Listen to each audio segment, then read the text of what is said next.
할렐루야. 오늘은 주님이 주신 복된 날입니다. 이날에 주님께서 우리에게 주시는 생명의 양식은 새 언약 안에서의 성도란 제목으로 주신 양식을 함께 나누겠습니다. 오늘의 본문은 히브리서 9장 1절과 14절의 말씀입니다. 함께 읽겠습니다. 첫 언약에도 성기를 예법과 세상에 속한 성소가 있더라.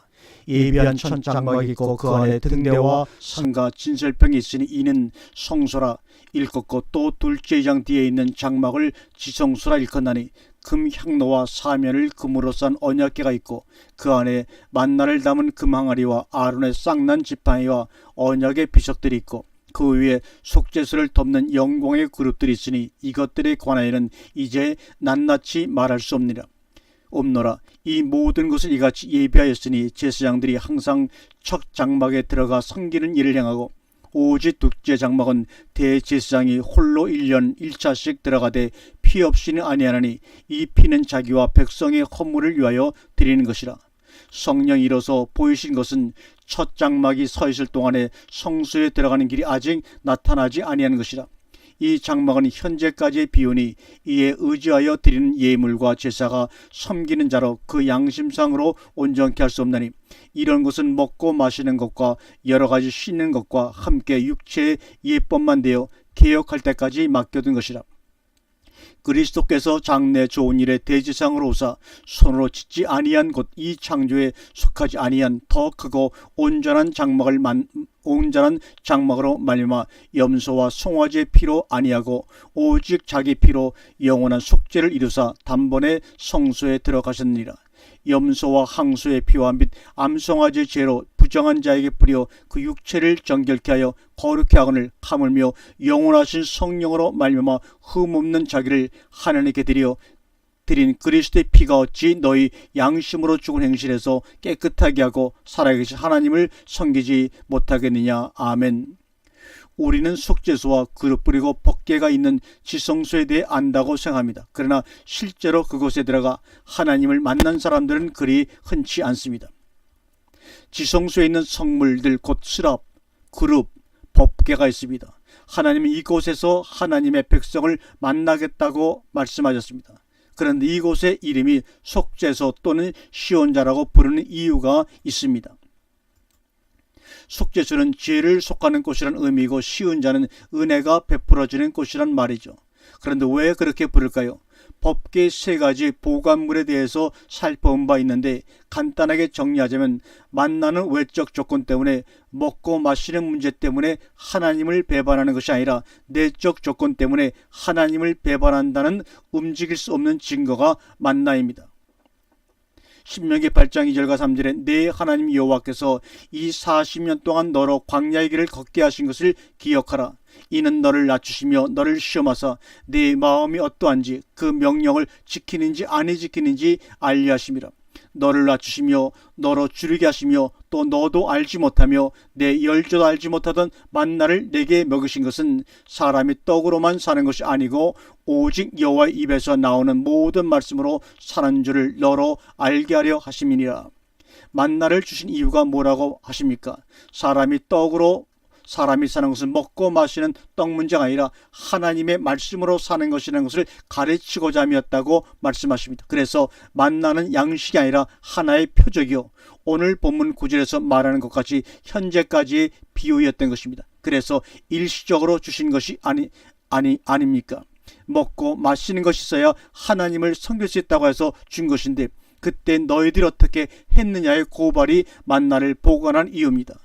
아론의 쌍난 지팡이가 말하는 교훈 역시 인간에게 주는 지도권은 그 사람 자체가 능력이 있다거나 똑똑하다거나가 아니라 절대 임명권이 하신 하나님이 임명했기 때문입니다. 라는 것을 가르쳐 드리는 겁니다. 그런데 레위의 자손 중에 고라와 르우벤 자손 중에 다단이 당을 지어 족장 250명과 함께 모세에게 반발한 것은 곧 그 하나님의 임명권에 대한 도전이었기 때문에 하나님으로부터 큰 저주를 받았다는 것입니다. 민수기 16장 3절을 보겠습니다. 그들이 모여서 모세와 아론을 거스려 그들에게 이르되 너희가 분수에 지나도다. 회중이 다 각각 거룩하고 여호와께서도 그들 중에 계시거늘 너희가 어찌하여 여호와의 총에 의해 스스로 높이느냐. 소위 이스라엘 족장들이 모여 왜 너희들만 제사장을 다 해먹느냐는 식의 불평을 지금 하고 있는 것입니다. 우리도 똑같이 거룩한 백성이고 하나님이 그들 가운데 계신 것 똑같은데, 그런데 여기서 그들 가운데 계시다는 말이 바로 히브리어로 타베크입니다. 타베크, 이 말은 중앙, 한가운데, 이런 말입니다. 많은 문맥에서 반드시 중간 부분 미들이라는 뜻이 아니라 영어의 어몽, 무엇 중에를 의미합니다. 더군다나 빼라고 하는 무엇 안에라는 전치사와 함께 쓰여 회중들 가운데 회중들과 함께 있다는 의미로 타베크란 말을 사용하고 있죠. 그래서 아론과 모세가 분수에 지나치다고 합니다. 그런데 똑같이 모세도 그들을 향하여 분수에 지나치다고 답합니다. 그렇다면 과연 누가 더 분수에 지나친 행동일까요? 민수기 16장 7절을 보겠습니다. 내일 여호와 앞에서 그 향로에 불을 담고 그 위에 향을 두라. 그때 여호와의 택하신 자는 거룩하게 되리라. 이레의 자손들아, 너희가 너무 분수에 지나치느니라. 고라와 다단이 생각한 분수에 지나치다는 것은 모세와 아론이 가족이니까 자기들끼리 작당하고 팔이 안으로 굽어서 대제사장과 지도자고 그들 위해 군림하는 왕이 되는 위치를 다 차지한 것처럼 생각을 한 것입니다. 이것이 바로 인간의 생각입니다. 너희가 어찌하여 여호와의 총회에 스스로 높이느냐, 이렇게 말하고 있습니다. 민수기 16장 13절에 내가 우리를 적과 꾸리는 땅에서 이끌어내어 광야에서 죽이려 함이 어찌 작은 일이기에 오히려 스스로 우리 위에 왕이 되려 하느냐고 불평을 합니다. 그러나 모세는 어찌 그것이 우리 스스로 직분을 차지하는 것으로 생각하느냐고 반문합니다. 그 일은 하나님이 택하셔서 친히 세우신 것이라고 말합니다. 그들이 말하는 의식을 보세요. 저들이 생각하는 적과 꿀이 흐르는 곳이 어디입니까? 그들은 지금도 광야에 나와 있는 상태 속에서 애굽이라고 생각을 하고 있습니다. 적과 꿀이 흐르는 애굽 땅으로부터 우리를 끌어내서 이 광야에서 죽이려고 하는 일이 작은 일이냐고 그들은 모세와 아론을 향해 원망하며 항의를 합니다. 자기들은 애굽도 적과 꿀이 흐르는 곳으로 생각했는데 너희들이 더 나은 적과 꿀이 흐르는 곳이 있다고 해서 데리고 나왔으면 그리로 인도에 들어가게 해줘야지 그 일은 하지 않고 우리 위해서 군림하려고만 하느냐, 이 말입니다. 우리가 소경인지 아느냐고 그들은 계속해서 항의를 합니다. 얼마나 인간 생각으로 가득 찬 이야기인지 그들의 말을 들어보면 알 수가 있습니다. 그들의 주장에 동조한 족장 250인도 마찬가지입니다. 그때 모세의 대답을 한번 들어보십시오. 민수기 16장 9절과 10절입니다. 이스라엘의 하나님이 이스라엘 회중에서 너희를 구별하여 자기에게 가까이 하게 하사 여호와의 성막에서 봉사하게 하시며 회중 앞에 서서 그들을 대신하여 섬기게 하심이 너희에게 작은 일이겠느냐. 하나님이 너와 내 모든 형제 레위 자손으로 너와 함께 가까이 오게 하신 것이 작은 일이 아니오늘 너희가 오히려 제사장 직분을 구하느냐, 이렇게 말합니다. 이스라엘 전체를 대신하여 너희 레위 지파가 하나님을 가까이서 섬기게 한 성막 안에서 일이 어찌 작은 일이라고 하느냐는 것입니다. 그러니까 큰 일의 기준이 드러난 셈입니다. 어떤 직분에 높고 낮음이 아니라 하나님을 가까이 섬기는 것 자체가 큰 일이라는 것입니다. 이 의식의 차이를 여러분 아셔야 합니다. 십계명이 새겨진 돌판도 마찬가지로 보이던 모세가 안 보이자 그를 대체할 수단으로 만든 것이 금송아지였습니다. 다시 말해서 그들은 모세를 하나님처럼 여겼던 것입니다. 또한 보이는 것을 의지하는 육에 속한 자들에게 하나님을 금송아지 형상으로 만든 것입니다. 그것을 부수는 일에 첫 돌판은 깨졌고 다시 만든 돌판이 보관되어 두고두고 교훈이 되게 한 것입니다. 이렇게 인간 속의 본성이 어떠함을 드러낸 것이 법궤안과 가까이에 보관된 것입니다. 그것 죄악된 인간의 본성을 넣고 피를 바름으로 인하여 속하게 되며 그것이 바로 속죄소이죠. 그 죄값을 본인이 치르지 않고 제3의 다른 것으로 치견함으로 은혜가 베풀어지는 것이 바로 시온자라는 것입니다. 이 모든 것이 옛 언약 안에서의 일들이었습니다. 그런데 이러한 옛 언약에 속한 모습들이 현대 교회와 신자들에게도 그대로 나타나는 것이 큰 시험거리란 말입니다. 신앙적인 간격이나 체험들로 인하여 반드시 신앙 현실이 좋아지는 것이 아닙니다. 이스라엘 백성들이 숱한 기적의 체험을 하고서도 변한 것이 없었던 것처럼 말입니다. 그들은 세상도 적과 꿀이 흐를 정도로 좋은데 하나님을 믿고 따르는 신앙을 하면 더 좋은 적과 꿀, 세상보다 더 좋은 유괴의 것, 눈에 보이는 좋은 것도 준다는 식의 발상이 이스라엘 백성의 의식 상태였던 것처럼 이 시대 신자들의 의식 또한 크게 다르지 않다는 것이 하나님의 큰 슬픔이십니다. 그렇다면 새 언약 안에서의 성도와 옛 언약 아래서의 신자들과 무엇이 달라야 하는가? 한마디로 비유와 실체의 차이요, 그림자와 참것의 차이입니다. 옛 언약에서 복잡한 제사법을 요구한 이유는 오늘 본문 8절에서 말한 것처럼 성령이 일어서 보이신 것은 첫 장막이 서 있을 동안에 성소에 들어가는 길이 아직 나타나지 아니한 것이라. 그때 율법과 제사로는 하나님을 만날 수가 없다는 것입니다. 그래서 하나님을 만나지 못한 한 변화나 온전한 완성을 기대할 수가 없다는 것입니다. 그렇지만 새 언약으로 대표되는 예수 그리스도로 말미암아 하나님 아버지 앞에 갈 수 있고 하나 될 수 있는 길이 열렸다는 것입니다. 그래서 주님이 말씀하시기를 나는 길이요 진리요 생명이라고 말씀하시면서 나로 말미암지 않고는 아버지께로 갈 수가 없다고 한 것입니다. 이것이 실제로 구체적으로 자기에게 이루어져야 합니다. 그러나 타락한 인간의 본성 속에는 종교라는 어떤 제도나 틀, 규칙을 요구하게 됩니다. 왜냐하면 그게 인간은 편하기 때문입니다. 시키는 그대로 하기만 하면 된다는 생각 때문입니다. 그러나 새 언약은 자유의 율법입니다. 자유로 하되 사랑을 바탕으로 한 본인의 판단에 따라 자원함으로 행하는 것이 원칙입니다. 이것을 또한 양심으로 온전케 한다는 표현을 한 것입니다.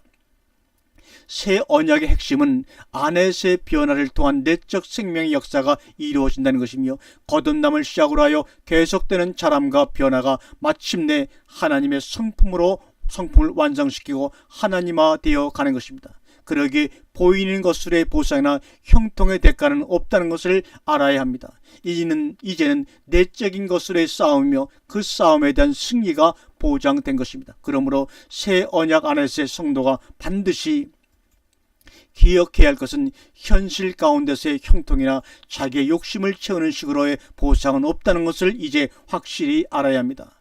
하나님의 아들이 되었다는 것은 이제 받는 자리에서 주는 자리로 달라진 것을 의미합니다. 사랑을 받아 행복하다고 느꼈던 그 자리에서 사랑을 주는 자로서의 행복의 방향이 바뀐 것입니다. 그런데 오늘날의 교회가 이러한 진정한 신앙생활의 초점을 왜곡시켜 가르치고 전해서 아주 낮은 차원의 신앙의 자리에서 벗어나지 못하는 것입니다. 새 언약 안에서의 성도의 위치가 어떤 것인지, 무엇이 우리에게 주신 진정한 보상이며 행복인지는 관심외로 돌리고 교회가 사업하기에 바쁘고 다른 교회와 외적 숫자 경쟁이나 건물 크기 경쟁하기에 바빴고 남보다 우월하다는 자존심 세우기에 바쁜 관계로 정작 해야 할 본분을 잊은 타락의 길로 갈 수밖에 없게 된 것입니다. 그래서 하나님도 그런 교회에서 촛대를 옮긴 지 오래입니다. 참으로 두렵고 떨리는 마음으로 촛대를 회복해야 합니다. 그래서 새 언약 안의 성도들은 세상 사람들이나 육에 속한 신자들이 볼 때 저 사람들이 저렇게 믿어서 얻는 보상이 무엇인지 의아하게 하고 기이하게 생각을 할 것입니다. 그것은 그 좁은 길을 가는 자들 외에는 아무도 모르기 때문입니다. 항상 내적인 싸움이고 그 안에서 이루어지는 상태를 따라 판단하고 행해지는 것이므로 육에 속한 자들은 알 수 없는 것은 당연합니다. 그래서 주님은 산상순의 가르침을 통해서 우리에게 말씀합니다. 마태복음 5장 21절부터 보면 외적인 옛 언약 아래서의 옛사람에게 한 말을 모두 새 언약 안에서의 사람들에게 다시 말씀하시는 것이 바로 산상순입니다. 살인을 했느냐 안 했느냐의 문제가 아니라 그 마음이 사랑이냐 미움이냐의 문제라는 것이며 간음을 했느냐 안 했느냐의 문제가 아니라 그 마음이 깨끗하냐 아니냐의 문제라는 것입니다. 악한 자를 상대할 때도 정당한 권리나 보상을 받느냐 못 받느냐가 아니라 그 이상의 사랑으로 나가느냐 아니냐의 문제라는 것입니다. 이런 것들이 새 언약으로 말미암아 우리에게 주어진 복된 구원이 가지는 내용들인 것입니다. 다시 말씀드리면 이제 새 언약 안에서의 여러분들은 죄를 짓느냐 안 짓느냐의 문제가 아니라 하나님이 새롭게 하신 하나님의 아들답게 사느냐 안 사느냐의 문제라는 것을 알아야 한다는 말입니다. 따라서 이만하면 되지 않았냐고 생각하는 것이 바로 게으르고 악한 것입니다. 그것은 자기가 자기를 사랑하기에 속는 것입니다. 옛 언약의 실체가 아니고 모형이요 현재까지의 비유라고 하는 것은 그것이 마음 곧 속을 바꾸지 못하는 것이기 때문이다. 죄냐 아니냐의 기준을 가지고 정죄만 할 뿐 죄를 짓지 않도록 하지는 못한다는 것입니다. 어떤 틀을 제시하고 그 틀을 벗어나지만 못하도록 하는 역할뿐이라는 것입니다. 새 언약의 가장 큰 결과라면 우리의 심성으로부터의 변화를 끌어내는 것입니다. 그래서 안에 오신 보혜사 성령이 우리를 친히 가르치며 생각나게 하시며 그래서 속으로부터 의와 생명과 생수와 거룩이 흘러 넘치는 것입니다. 우리의 본성이 그 속에 죄를 사모하던 것으로부터 하나님을 사모하는 것으로 바꾸어 놓는 것입니다. 이제 새 언약 안에 들어온 모든 성도들은 하나님의 택하심과 부르심에 올바로 순종을 하여 복된 생애가 되기를 주님의 이름으로 간절히 축원을 드립니다. 아멘.